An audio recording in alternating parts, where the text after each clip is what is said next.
जय श्री कृष्ण। श्रीमद् भागवत गीता के दूसरे अध्याय का 52वां श्लोक उस अवस्था का वर्णन करता है जब मनुष्य का विवेक जागृत होता है और वह भ्रम के जाल से बाहर निकल आता है।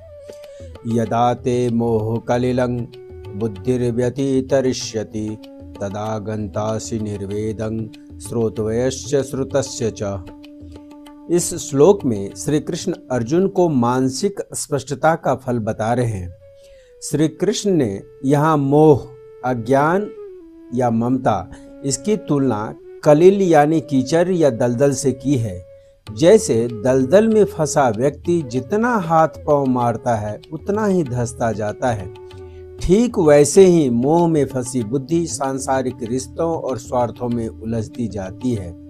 जब व्यक्ति समत्व और निष्काम कर्म के अभ्यास से विवेक प्राप्त करता है तो उसकी बुद्धि इस दलदल से बाहर निकल आती है। उसे साफ दिखने लगता है कि क्या शाश्वत है और क्या क्षणभंगुर। इस श्लोक में निर्वेद शब्द का प्रयोग किया गया है, जिसका अर्थ है कि एक ऐसी परिपक्वता जहां मनुष्य को अब बाहरी लुभावनी बातों की आवश्यकता नहीं रहती।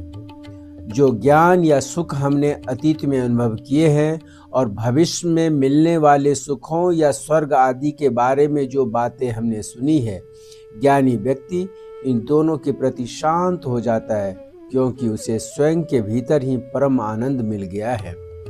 अर्जुन इस समय कुलनाश और पाप पुण्य की उन बातों में उलझे थे जो उन्होंने परंपराओं से सुनी थी।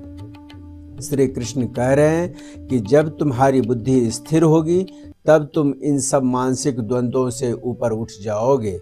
यह श्लोक हमें सिखाता है कि जब हमारे भीतर विवेक जागता है तो हमें बाहर की दुनिया को प्रभावित करने या उससे प्रभावित होने की भूख खत्म हो जाती है।